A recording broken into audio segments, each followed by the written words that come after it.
and reach net zero by 2050. Net zero means by 2050, the emissions pumped into the atmosphere by humans need to be balanced by the creation of new carbon sinks to absorb an equivalent amount. The most important result of the summit will be the number of countries who pledge to reach net zero by 2050.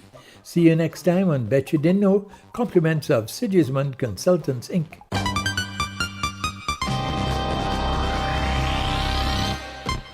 Drink Pepsi Black from Max Taste No Sugar. Pepsi Black time, 18 hours or 6 p.m.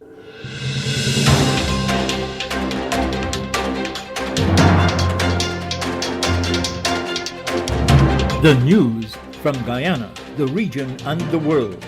Compiled in the News Talk Radio newsroom and powered by DemeraraWaves.com. With the news at this time, I'm Dennis Chabrol. Good evening. First, the highlights. The Rice Producers Association on Wednesday is suggesting that importing labor for the rice industry may become necessary because of a shortage of workers due to lower birth rates.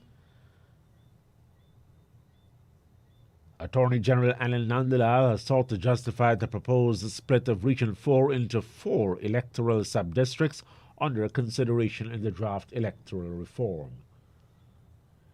And in the region, Barbados is asking the government of Ghana to send an additional complement of nurses to the island to help its health sector due to shortfalls as a result of the pandemic.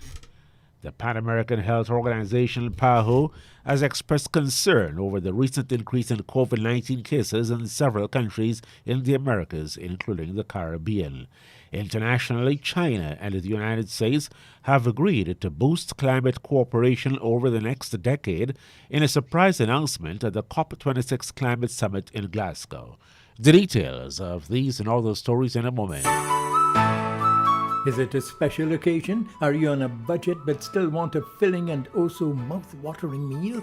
Look no further. KFC is here for you at 9 locations and 6 drive-thrus, including the Amazonia Mall at Providence, which now delivers from Shore Base to Little Diamond. Call 632-0533, 6080162, or 503-3591. KFC. It's finger-licking good. And now the news in detail. The Rice Producers Association is floating the idea of importing labor for that grain industry because of a shortage of workers due to lower birth rates. RPA President Lake Rambrich says that while no application has been made to the government to grant work permits, he says the importation of labor is urgently needed. For us to address this situation immediately, government need to import labor, and the importation of labor need to come urgently, because with the growing expansion in all industries and the country in the verge of development, I don't think we can able to address the situation with what we have on our hand presently. He told News Talk Radio that the labor shortage started years ago and is linked to when Guyanese migrated, and at the same time, those remaining here have been producing 1 or 2 children instead of 12 or more. The RPA president says a non-governmental organization, Voices Guyana, which looks into the welfare of migrants and asylum seekers, has been approached to determine whether there are Venezuelans, Cubans, and Haitians who are available to work. Among the workers in short supply, he says, are harvester and tractor operators and field workers.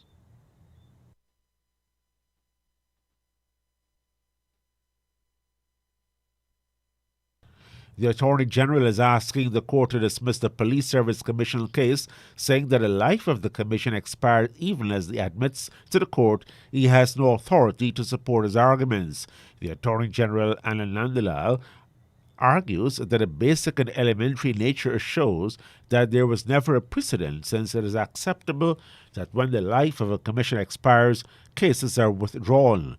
Justice Gino Prasad questioned the non-existence of case laws to reference, since the matter is delicate and important to Guyana.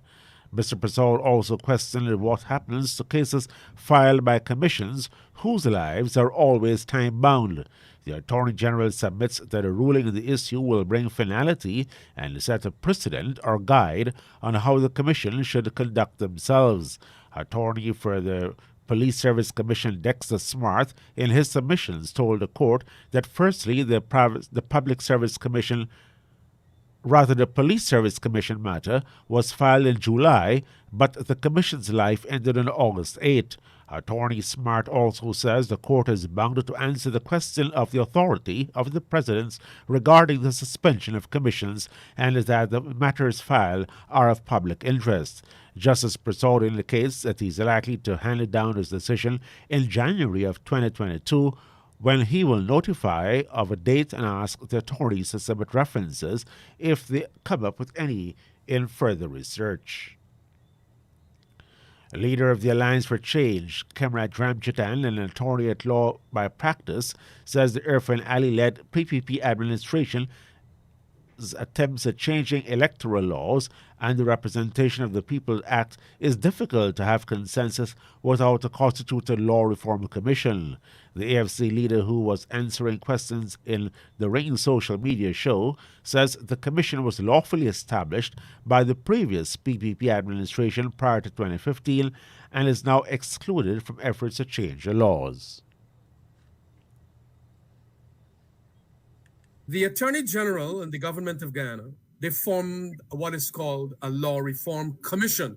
And they were very adamant that the Law Reform Commission must have a say as to every major piece of legislation to be amended or to be brought in the Parliament.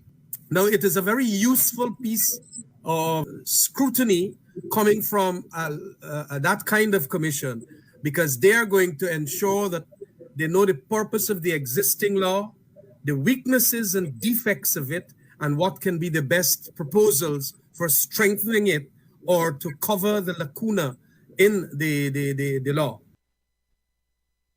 President Daly is yet to consult with opposition leader Joseph Harman on the constitution of commissions. Mr. Ramchidan says it's the government's obligation to accept recommendations from that commission in the first instance. They've passed the legislation for that. And I think they're supposed to establish and constitute the body and then ask that body in relation to Representation of People Act, what are some of the amendments that you feel should be in view of all the crisis that we had from March to August. They have not utilized that bureaucracy, or what you might want to call another stage. They have now gone what Anil thinks, what Jagdeo thinks, and they want to change the law. Mr. Ramchidan says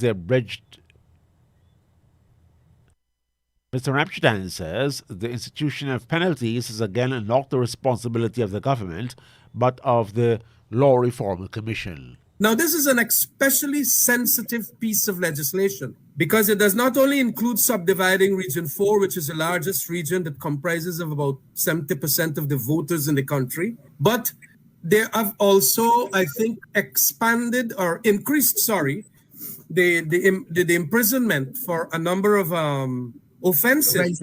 And offenses like those had to be, of course, again, something that should be recommended by our Law Reform Commission, something that ought to be recommended by even the GCOM, because the GCOM also is a body that can advise and make recommendations for legislative changes in the law in view of past elections that had problems. The AFC leader says they intend to effect the changes as to marginalize GCOM's officers before the courts to make the case for changes, but excluded the main bodies that are really responsible for recommending changes in the laws. Then waiting them, they go on and do their own thing to ensure control, and they are going to be on a propaganda exercise, really mauling those who and the officers and so on that have been charged and all kind of thing to make the case for their thing, for their amendments. And so two very top quality institutions of our country, GCOM and the Law Reform Commission, have been literally been abandoned now, although you have them in existence in relation to matter that GCOM itself and a law reform commission ought to have a say in. And that is what makes this thing so, difficult to accept at this stage. Leader of the AFC and Member of Parliament, Kimraj Ramchadan. Attorney General Anil Nandlal has sought to justify the proposed split of Region 4 into 4 electoral sub-districts.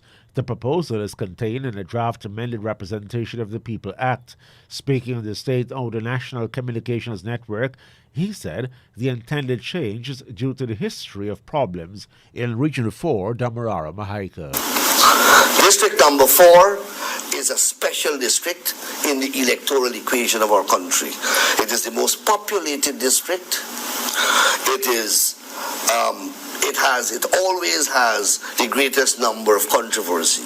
So what we are proposing in these amendments, we are subdividing it into 4 units. So you have the East Bank, you have the East Coast, you have North Georgetown, you have South Georgetown.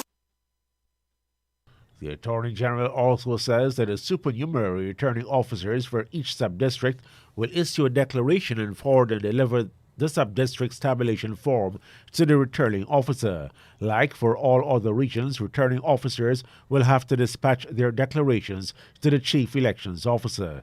The Attorney General says the statements of poll will also have to be posted on the website of the Guyana Elections Commission. He says these steps are aimed at tracing the ballot from the polling station to the Chief Elections Officer and the 7-member Elections Commission. What is intended, the golden thread that runs through, is that the ballot is protected at every step of the way. And the ballot, or collectively the ballots, at the end is counted. And that forms the basis for the final declaration of the results. And that is what an electoral system is intended to achieve ultimately, if it is to reflect the will of the people. Attorney General Anil Nandlal. Minister of Governance and Parliamentary Affairs, Gail Teixeira, says that the Guyana Elections Commission, the opposition leader and former President David Granger, have been invited to consultations on amendments to election laws. According to a report from the government's Department of Public Information, Mr. Shearer has invited the Elections Commission and members of the political opposition to the public consultation on the proposed amendments to the Representation of the People Act.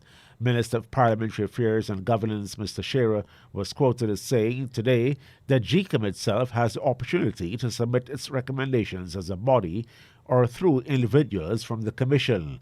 The minister says an invitation was sent to Mr. Granger, Mr. Joseph Harmon, and Ms. Volda Lawrence and the Alliance for Change. Opposition leader Joseph Harmon says he has not received such an invitation. Likewise, the PNCR's office of the leader of the party says no invitation has been received by them from Mr. Granger.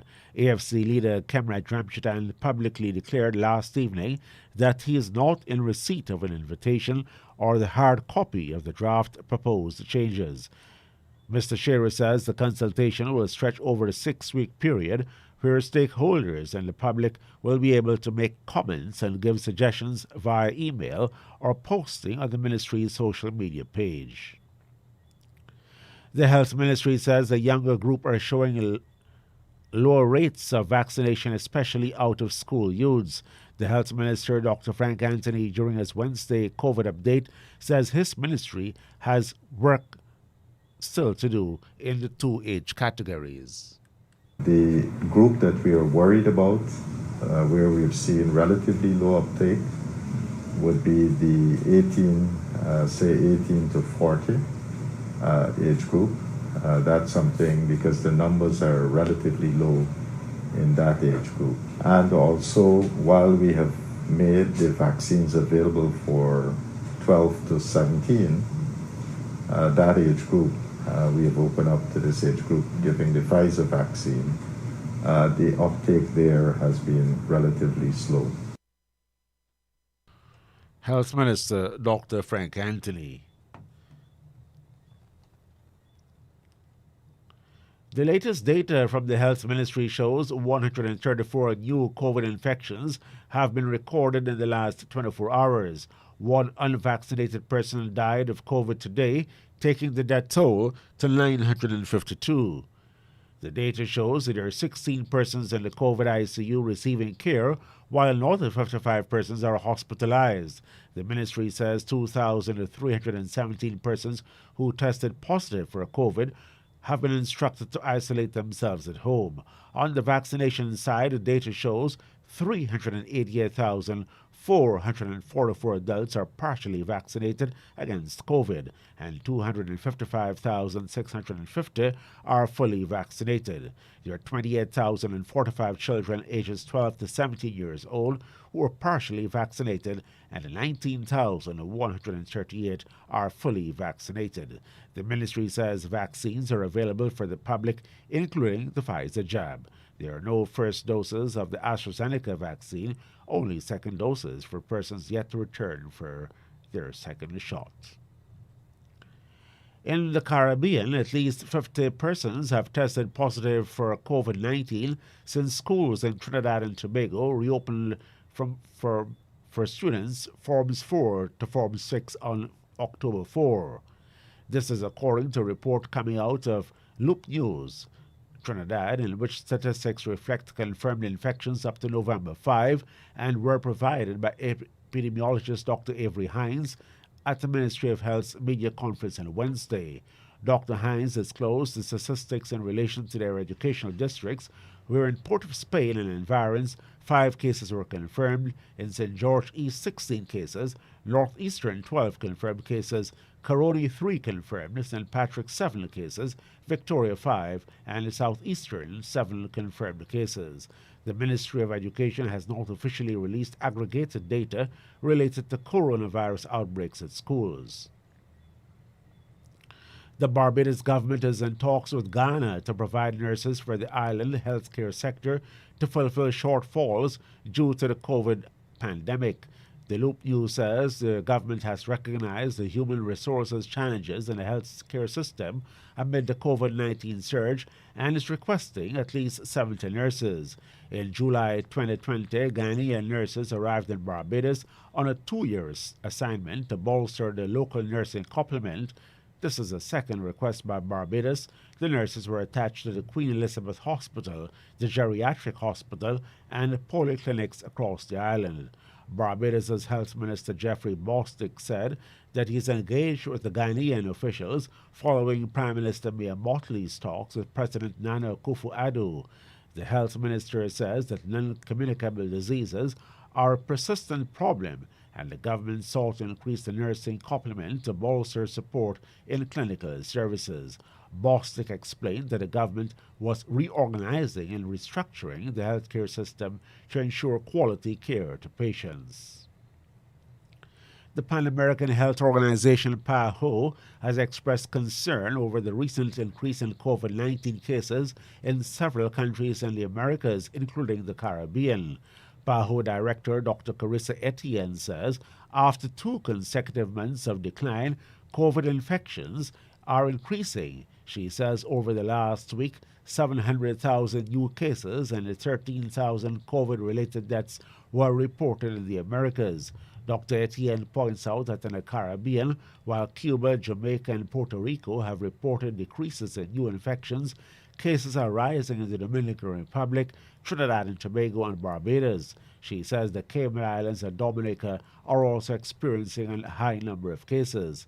PAHO's Director of Health Emergencies, Dr. Ciro Ugarte, notes that most of the Caribbean countries show a case fatality rate below 2%.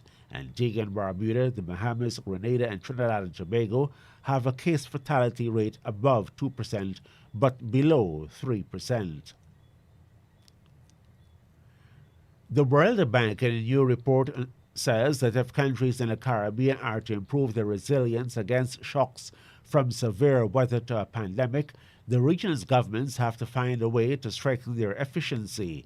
The report, entitled 360 Degrees Resilience, a guide to prepare the Caribbean for a new generation of shocks, also recommends that households and businesses be empowered and called for an improvement in spatial planning and the natural coastal protection.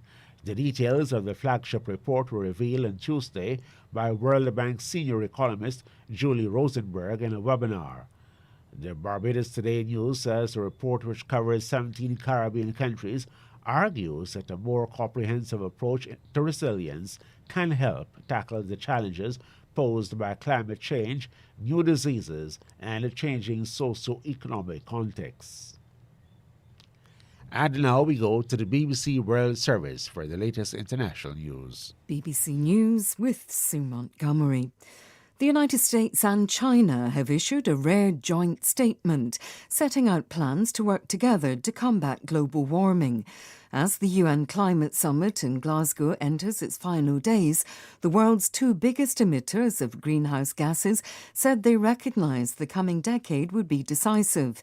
Speaking at the summit, China's top climate negotiator, Xie Zhenhua, said it showed cooperation was the only way forward.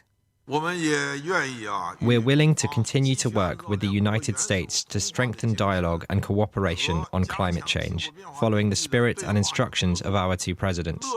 We are committed to jointly implementing our Shanghai Joint Agreement and this joint declaration, and make our dialogue and cooperation more concrete and more pragmatic, contributing to our bilateral relations and the multilateral process. Britain's Prime Minister Boris Johnson, who's hosting the COP26 summit, says a deal on limiting climate change is in sight, but a determined push will be needed to get it over the line. Negotiators are trying to thrash out a final agreement. Environmental groups and some vulnerable nations say the draft deal does not go far enough.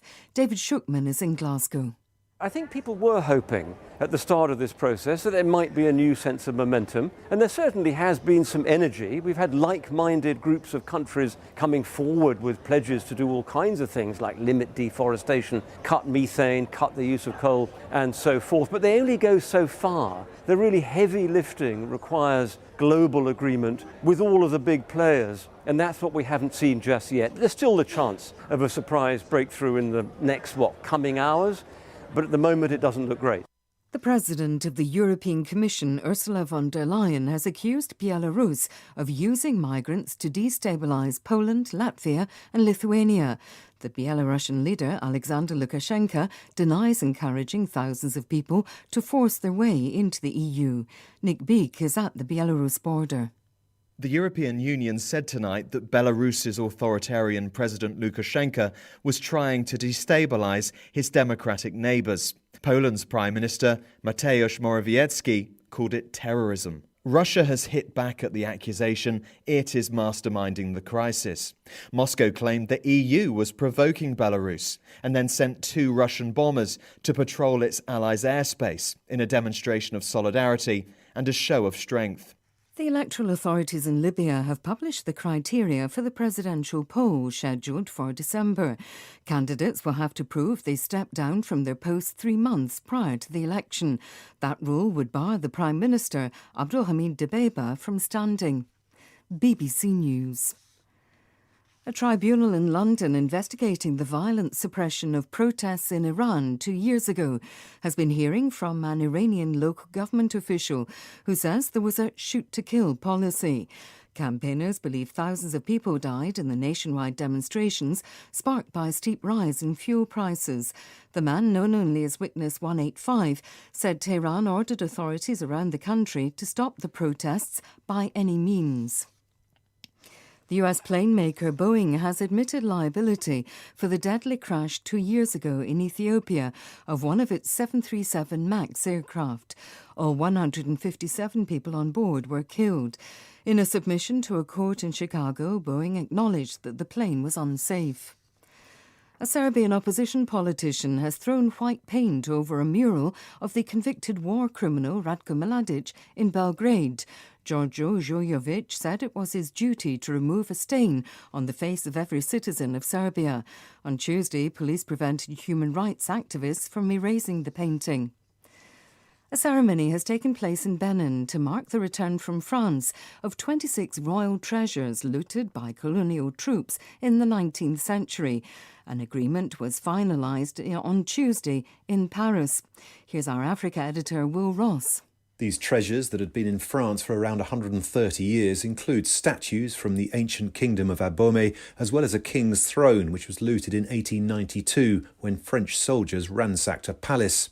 In Benin's capital, Cotonou, hundreds of people lined the streets. One woman said she travelled 500 kilometres with her young children to witness the return of the loot. European governments are coming under increased pressure to give back what was seized during the colonial era. This includes thousands of metal sculptures and ivory carvings that were stolen from what's now southern Nigeria. BBC News. That's the news to the moment. Hate to stand in lines? Don't worry. KFC has got you covered with their drive-thrus, which are open now from 9 a.m. to 10:30 p.m. at Movietown, Vlissingen Road, Mandela Avenue, Reading Hoop, Parika and the Amazonia Mall. That's right, you can drive through at 6 of their 9 locations. Remember, their current opening hours are 9 a.m. to 10:30 p.m. Go on down and let your taste buds savor the spices today. KFC. It's finger licking good. Now to end the news, a recap of the highlights. The Rice Producers Association is suggesting the importation of labor for the rice industry because of a shortage of workers due to lower birth rates. Attorney General Anil Nandlal has sought to justify the proposed split of Region 4 into 4 electoral sub-districts under consideration in the draft electoral reform bill. In the region, Barbados is asking the government of Ghana to send an additional complement of nurses to the island to help its health sector due to shortfalls as a result of the pandemic. The Pan American Health Organization has expressed concern over the recent increase in COVID-19 cases in several countries in the Americas, including the Caribbean. Internationally, China and the United States have agreed to boost climate cooperation over the next decade in a surprise announcement at the COP26 Climate Summit in Glasgow. The news came to you with the compliments of Kentucky Fried Chicken.